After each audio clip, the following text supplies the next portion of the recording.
नमस्कार, मैं छत्तीसगढ़ अखबार के YouTube चैनल इंडिया आजकल के स्टूडियो से सुनील कुमार। आपने हिंदुस्तान में अभी कुछ महीने पहले देखा था कि किस तरह से हवाई सेवा जब रद्द हुई और उड़ाने जाना बंद हो गया और मुसाफिर जगह जगह फंस गए और 1-1 लाख रुपए तक एक टिकट चली गई, क्या हाल हुआ था लोगों का, कैसी बदहाली हुई थी। अभी ठीक है, प्लेन आज तो ठीक चल रहे हैं, कल का मैं नहीं कह सकता, लेकिन मैं आपको एक दूसरी बात बतलाने के लिए यहाँ खड़ा हुआ हूँ। पूरे देश में जो एलपीजी कुकिंग गैस जो है उसकी कमर्शियल सिलेंडरों की सप्लाई को रोक दिया गया है पूरे देश में। सिर्फ अस्पतालों को, शैक्षणिक संस्थाओं को, ऐसी जगहों को कमर्शियल सिलेंडर दिए जाएंगे। जितने कारोबार हैं उनको कमर्शियल गैस सिलेंडर नहीं दिया जाएगा। घरेलू गैस सिलेंडर के बारे में अभी 60 रुपया दाम बढ़ा ही था, 2 दिन भी नहीं हुआ था, कि अब ये हो गया है, नया आदेश आया है कि आप 21 दिन के बाद में सिलेंडर बुक कर सकते थे। कि आज आपके यहाँ डिलीवर हुआ है तो 21 दिन बाद अगला सिलेंडर बुक कर सकते थे। उसको बढ़ाकर 25 दिन कर दिया गया है। जाहिर है कि गैस की कमी हो गई है। जो अमेरिका ने ईरान पर जो हमला किया है उसका असर केवल अमेरिका के गैस स्टेशन कहते हैं वो लोग, पेट्रोल और डीजल के स्टेशन को भी गैस स्टेशन कहते हैं, सिर्फ वही नहीं हो रहा है, वहाँ पे दाम एकदम से बढ़ गए हैं। अमेरिकी ट्रंप को गालियाँ बक रहे हैं। पहले से बोझा बढ़ गया था टैरिफ के कारण, अब पेट्रोलियम का दाम भी बढ़ गया है। तो ट्रंप को एक बयान देना पड़ा 2 दिन पहले, बहुत ही मजबूरी में, कि ये ईरान के ऊपर हमला जो है, ये ईरान के साथ जंग जो है, ये बहुत जल्दी ख़त्म होने जा रही है। तो पेट्रोलियम कंपनियों ने शेयर मार्केट में सांस ली जरा सी। लेकिन मैं हिंदुस्तान लौटता हूँ, मुझको ट्रंप से ज़्यादा लेना देना नहीं है।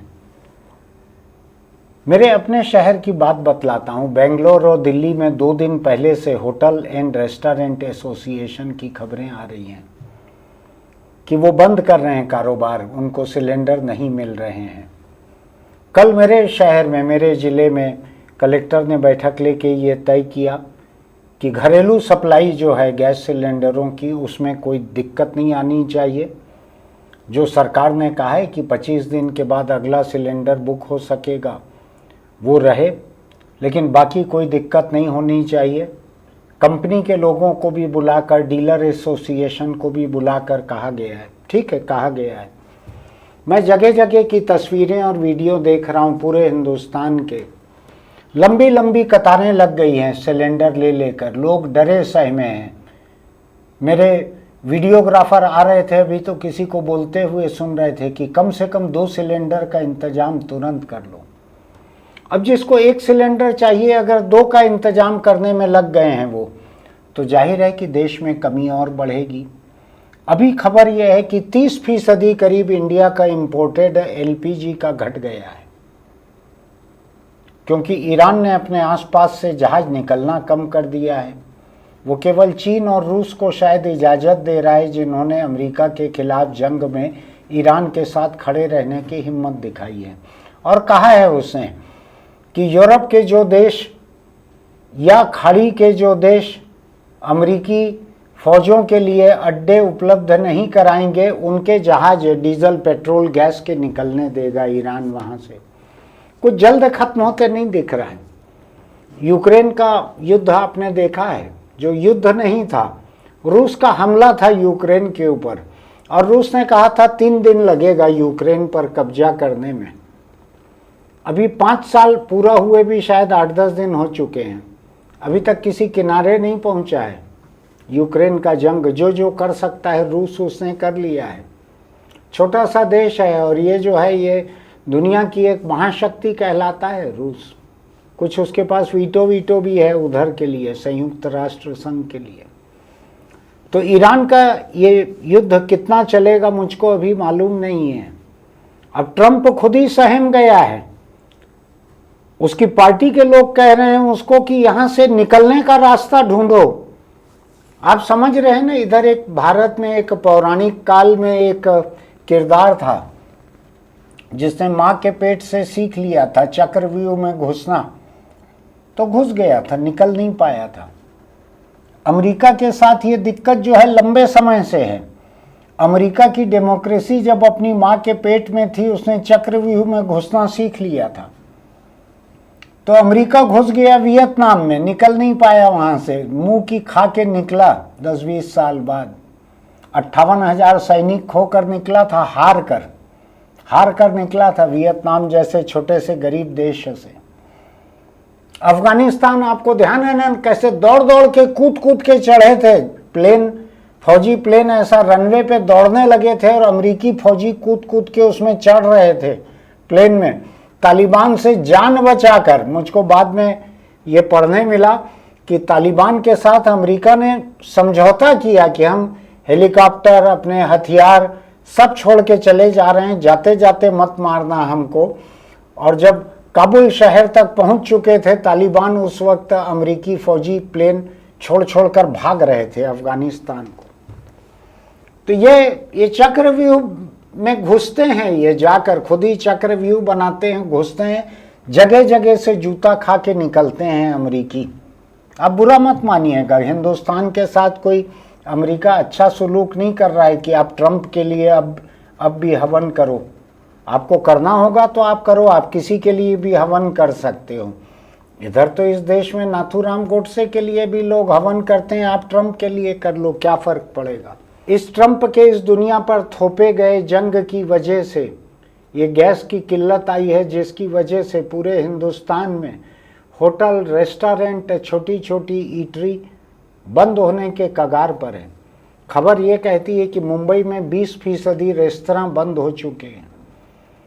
मेरे शहर की खबर ये कहती है कि यहाँ 20 रेस्टोरेंट में कल लग चुके हैं ताले, और सारे के सारे रेस्तरां, होटल ये बंद होने के कगार पर हैं। अब मैं सोच रहा हूँ इसका क्या होगा। कमर्शियल गैस सिलेंडर अगर केवल अस्पतालों को और शैक्षणिक संस्थाओं को मिलेगा, तो अभी जो वेल्डिंग चल रही है, जिन कंस्ट्रक्शन साइट पे वेल्डिंग चल रही है कमर्शियल गैस सिलेंडर से, अगर बहुत ईमानदार है ठेकेदार तो कमर्शियल गैस इस्तेमाल करते हैं, वरना घरेलू गैस सिलेंडर से भी चला लेते हैं काम। उनका क्या होगा, कैसे काम करेंगे वो? अगर वेल्डिंग नहीं होगी तो आगे का काम रुक जाएगा, आगे का काम रुक जाएगा तो मजदूर बैठ जाएंगे, मजदूर बैठ जाएंगे तो जो बिल्डिंग मटेरियल सप्लाई होता है वो कैसे होगा? जो लोहे की छड़ बनाने वाले कारखाने हैं वो बना लेंगे, आगे क्या होगा? उन कारखानों में भी कमर्शियल गैस सिलेंडर लगते हैं, उनका क्या होगा? मैं देख रहा हूं कहां कहां पे ये गैस सिलेंडर से क्या क्या होगा। होटल, रेस्टोरेंट, ईटरी, सड़क किनारे जितने ठेले हैं छोटे छोटे, हालांकि वो गैरकानूनी रूप से घरेलू गैस सिलेंडर से चलते हैं, लेकिन जब लोगों को गैस नहीं मिलेगी अपने घर के रसोई के लिए तो निशाना बनेंगे ऐसे ठेले वाले सड़क किनारे के, और सरकार भी दबाव में रहेगी कि जाके उन ठेलों से घरेलू गैस सिलेंडर जिनका इस्तेमाल वैसे भी गैर कानूनी था उनको जब्त करना। मैं उनके खिलाफ नहीं हूँ, मुझको अगर बड़े रेस्टोरेंट और ठेले वाले इनमें से किसी एक को छांटना रहे तो मैं ठेले वाले को छांटूंगा। लेकिन सवाल ये उठता है कि जो बड़े रेस्टोरेंट हैं, मालिक अकेला उसकी कमाई को नहीं खाता है, वहाँ पे बहुत सारे कर्मचारी रहते हैं जिनकी तनख्वाह उससे जुड़ी रहती है, और जितने होटल रेस्टोरेंट रहते हैं उनमें कर्मचारियों का खाना भी एक बार दो बार सस्ते किस्म का वहीं पर बनता है। तनख्वाह के अलावा उनको खाना वहीं मिलता है, वो लोग कहाँ जाएंगे? वो लोग तो अपने घर पे सिलेंडर चूल्हा रखते भी नहीं हैं, तो वो कहाँ जाएंगे? कर्मचारियों का खाना कहाँ बनेगा? जो टिफिन सर्विस चलाते हैं, जो लोगों को भेजते हैं, वो कहाँ से पकाएंगे खाना? उनको सिलेंडर कहाँ से मिलेगा? आज तो वो किसी घर के भीतर से टिफिन सप्लाई कर देते हैं, लेकिन अगर सिलेंडर नहीं मिलेगा तो क्या होगा? आज जब घरों को अपने इस्तेमाल के लिए सिलेंडर नहीं मिलना है, कमर्शियल बंद हो गया है मिलना, सप्लाई बंद हो गई है। मैंने अभी सरकार के लोगों से बात की, उन्होंने कहा हमने कमर्शियल सिलेंडर देना बंद कर दिया है, होटल, रेस्टोरेंट और कारोबार के लिए, अस्पतालों के लिए दे रहे हैं। तो सवाल यह है कि जो होटल रेस्टोरेंट जो हैं, जिनमें बहुत सारे लोग हैं, शहरों में आके रहने वाले लोग, जो छोटा ढाबा है, छोटा मंथली खाना खिलाने वाला है, थाली सेंटर है, जहाँ जाके रोज खाते हैं, उनका खाना कैसे बनेगा? वो कहाँ खाएंगे? रातों रात चूल्हा सिलेंडर कहाँ से लाएंगे अपने लिए? समस्या विकट है। मैंने अभी पूछा एआई से, तो उसने एक अंदाज बताया है मुझको कि करीब 80 लाख लोग हिंदुस्तान में रेस्टोरेंट के काम से सीधे जुड़े हुए हैं। मेरा अंदाज भी ऐसा ही है। मुझको लग रहा था कि 1-2 करोड़ लोग होंगे। उसका कहना है कि खाना सप्लाई करने वाले जो लोग मोटरसाइकिल पे घूमते हैं, और जो रेस्टोरेंट में कच्चा माल पहुंचाते हैं, और जो ट्रेन में थाली वगैरह पहुंचाते हैं, इन सब को अगर जोड़ लें तो करीब 1.5 से 2 करोड़ कर्मचारी ऐसे हैं जो पके हुए खाने के कारोबार पे से जुड़े हुए हैं। क्या होगा इनका? 2 करोड़ कम नहीं होता है। 140 करोड़ की आबादी है, 2 करोड़ कर्मचारी। इसको आप दूसरी तरह से देखें तो 2 करोड़ परिवार। अगर उनकी कमाई 8 दिन, 10 दिन, 15 दिन भी अगर गड़बड़ा गई तो क्या होगा? सोच के देखिएगा क्या होगा। क्या केंद्र सरकार इन लोगों को, रेस्टोरेंट, होटल और ईटरी कर्मचारियों को, और 2-2, 4-4 किलो अनाज दे देगी कि अभी तुम्हारा धंधा बंद हो गया है तो ले लो? आपको ध्यान है पिछला कब हुआ था ऐसा? पिछला हुआ था जब नोटबंदी हुई थी, तो धंधा पूरा का पूरा चौपट हो गया था। इसके बाद कब हुआ था? जब कोरोना लॉकडाउन हुआ था, तब हुआ था। अब फिर होने जा रहा है। मैं आपसे कह रहा हूं, आपके आसपास अगर ऐसे लोग काम करते हैं, ऐसे कर्मचारी, कामगार, आपके अड़ोस पड़ोस में ऐसे लोग रहते हैं जो बाहर कुछ खा के जिंदा रहते थे, और उनको अगर नहीं मिल रहा है खाना, थोड़ा तैयारी रखिएगा। 4-6 लोगों को थोड़ा सा खाना खिला दीजिए बैठा के, और कुछ नहीं तो जरा सा चावल उबाल दीजिए, जरा सा कुछ सब्जी या दाल दे दीजिए, नहीं तो केवल नमक दे दीजिए, प्याज दे दीजिए, उतने में भी गरीब खा लेंगे। ये मौका है ध्यान रखने का कि देश में क्या क्या हो सकता है। मैं देखकर हैरान हूँ इसको कि ये सिलेंडर जो है, ये आज सच में मुझको पहली बार पता लग रहा है कि सिलेंडर से कितने पेट जुड़े हुए हैं। ये होटल, रेस्तरां, ईटरी, इनसे जो 1.5-2 करोड़ लोगों का कारोबार, रोजगार जुड़ा हुआ है, ये तो एक हुआ। मैं आपको बतलाता हूँ, कोई बड़ा कारखाना हर दिन दर्जनों कमर्शियल सिलेंडर के बिना नहीं चलता है। ये मेरे शहर में एक बड़ा सा एक स्काई वॉक बन रहा है, उसमें रात दिन वेल्डिंग होते मुझको दिखती है। शायद गैस से होती है बहुत सारी वेल्डिंग। कारखाने बिना गैस के चल नहीं सकेंगे। बहुत सारे और कमर्शियल कारोबार ऐसे हैं जो ईटरी नहीं है, रेस्टोरेंट नहीं है, लेकिन कमर्शियल गैस वो यूज करते हैं। उनका क्या होगा? बड़ी विकट समस्या है। अगर रेस्टोरेंट, होटल और खाना ये गड़बड़ा जाएगा तो जिससे मैंने बात चालू की है आज की, अभी कुछ महीने पहले जिस तरह से हवाई सेवा गड़बड़ाई थी और लोग फंस गए थे जगह जगह, आपको लगता है कि आप अभी अगले 4 दिन में, 6 दिन में, अगर ये गैस की सप्लाई रेगुलर नहीं होती है तो आपको लगता है आप हिमाचल, कश्मीर, गोवा, किसी जगह, तिरुपति, कहीं भी घूमने जा सकेंगे? अगर आपको ये भरोसा नहीं होगा कि खाना मिलेगा। अगर ईटरी बंद हो जाएगी, रेस्टोरेंट बंद हो जाएंगे, आप ठहरोगे तो क्या होटल का मालिक अपने घर से खाना ला के आपको खिलाएगा? और उसके घर का सिलेंडर कितना साथ दे देगा? कानूनी रूप से तो 25 दिन के पहले उसको नहीं मिलेगा। तो मैं थोड़ा हैरान परेशान हूं इस बात को लेकर। मैं सरकार की मजबूरी को समझता हूं, लेकिन सवाल ये है कि ये जंग के बादल जो हैं कई महीनों से छाए हुए थे, कई महीनों से। आपको ध्यान है पिछले साल अमेरिका और इजराइल ने हमला भी किया था ईरान के ऊपर। उस वक्त चुप रह गया था ईरान। इस बार उसने कहा कि आर पार की लड़ाई है, देखा जाएगा। इस बार वो अमेरिका और अमेरिका के जितने पिट्ठू हैं उन सब के ऊपर हमला कर रहा है।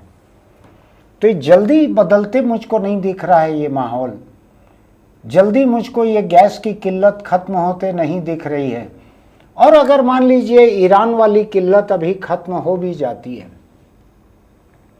तो भी भारत के सामने ये एक चुनौती है, ये देखना कि गैस की कमी होने से दुनिया कैसे चल सकती है, खासकर ये देश कैसे चल सकता है।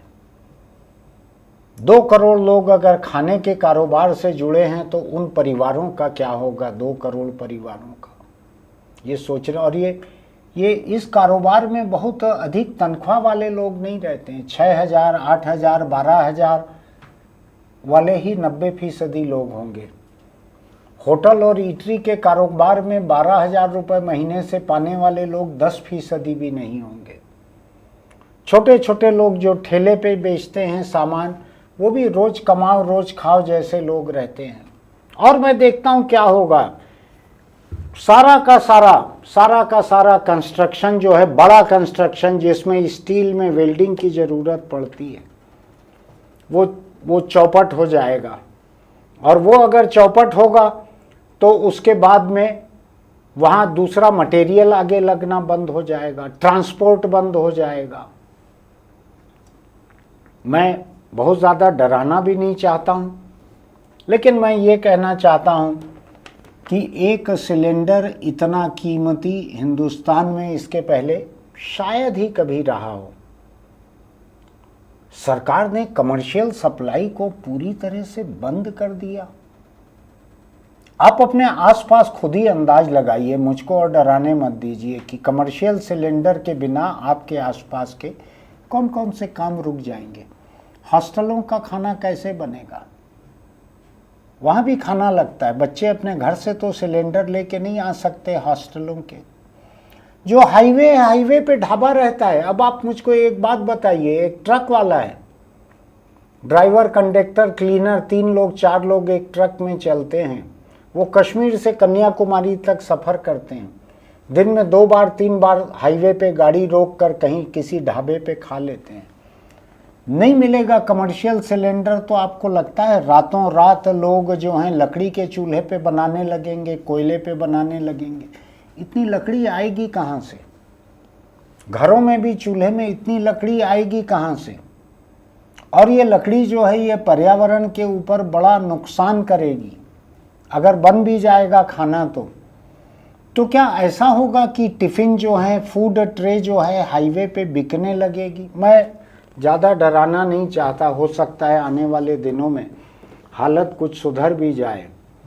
राज्य सरकार के एक बड़े अफसर ने मुझको कहा है कि कमर्शियल कनेक्शन में सिर्फ हॉस्पिटल और शैक्षणिक संस्थाओं को ही गैस सिलेंडर दिए जाएंगे।